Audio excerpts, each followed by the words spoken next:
ये छोटी सी कहानी आपको बहुत बड़ी सीख देने वाली है।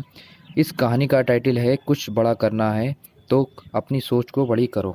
एक भिखारी जो रेलवे स्टेशन पर रहता था, वह रोज ट्रेन में चढ़ता और ट्रेन से एक स्टेशन से दूसरे स्टेशन तक जाता था। रास्ते में वह ट्रेन में बैठे यात्रियों से भीख मांगता था। उसे कभी पैसे मिलते थे तो कभी पैसे नहीं मिलते थे। उसकी जिंदगी ट्रेन में इधर से उधर आते जाते और भीख मांगते गुजर रही थी। एक दिन वह रोज की तरह ट्रेन में चढ़ता है और उसमें बैठे यात्रियों से भीख मांगता है। वह एक कंपार्टमेंट से दूसरे कंपार्टमेंट में घूमता है। तभी एक कंपार्टमेंट के कोने की सीट पर उसे सूट बूट पहना एक व्यक्ति दिखाई पड़ता है। वह व्यक्ति काफ़ी अमीर लगता है। भिखारी सोचता है कि इस मालदार आदमी से ज़्यादा भीख मिल सकती है।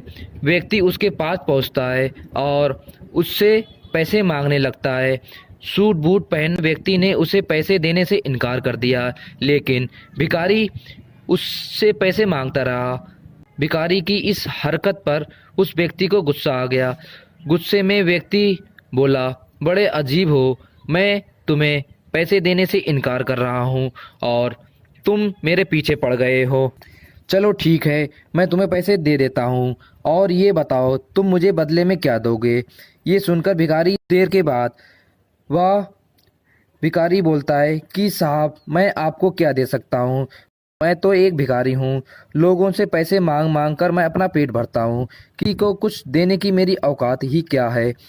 जब तक तुम किसी को कुछ दे नहीं सकते तो मांगा भी मत करो। सूट बूट पहने व्यक्ति ने भिखारी से कहा और वहाँ से उठकर चला गया।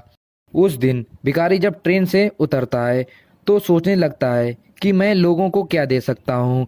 वह इधर से उधर देखता है। उसे फूलों से भरे कुछ पौधे दिखाई पड़ते हैं। उसने सोचा कि जब कोई मुझे भीख देगा तो मैं बदले में उसे एक फूल दे दिया करूँगा। उस दिन के बाद भिखारी अपने साथ फूल रखता है। जब कोई भी उसको भीख देता है तो वह उसे एक फूल दे देता है। भीख देने वाला व्यक्ति ये देखकर बहुत खुश हो जाता है। भिखारी को भी ये देखकर बड़ा अच्छा लगता है।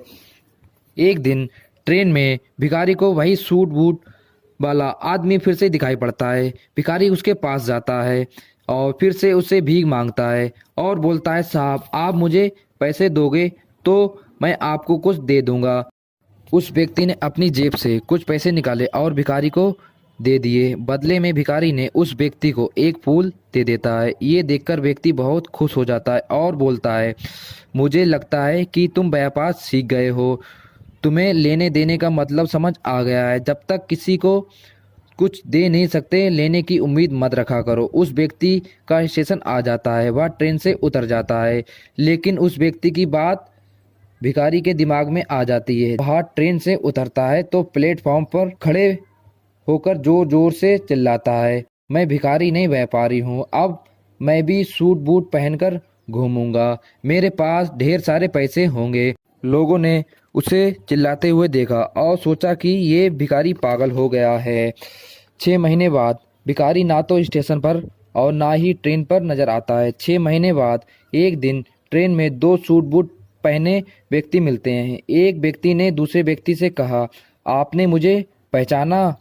हम पहले 2 बार मिल चुके हैं। नहीं तो मुझे नहीं लगता कि मेरे ख्याल से हम पहली बार मिल रहे हैं। दूसरे व्यक्ति ने उत्तर दिया कि शायद आपको याद नहीं आ रहा है, मैं वही भिखारी हूँ जिसे पहली बार आपने कुछ सिखाया था कि लेन देन कितनी बड़ी बात हो। दूसरा सिखाया कि मैं भिखारी नहीं व्यापारी हूँ, वह शर्त है मैं अपनी सोच बड़ी कर लूँगा। आज देखिए मैं एक व्यापारी बन गया हूँ। आपकी बात मानकर शुरुआत में फूल तोड़कर बेचने लगा तो कुछ पैसे जमा हुए तो मैं फूल खरीदकर बेचने लगा। आज मेरा फूलों का बहुत बड़ा व्यापार है। सब कुछ आपकी सीख के बदौलत है। आपका बहुत बहुत धन्यवाद सर, मेरी ज़िंदगी बदलने के लिए। इस कहानी से क्या सीखते हैं? जब तक हम अपनी सोच बड़ी नहीं करेंगे, जब तक ज़िंदगी एक ही तरीके से चलती रहेगी। यदि हम अपनी सोच बड़ी करेंगे तो ज़िंदगी बदल जाएगी।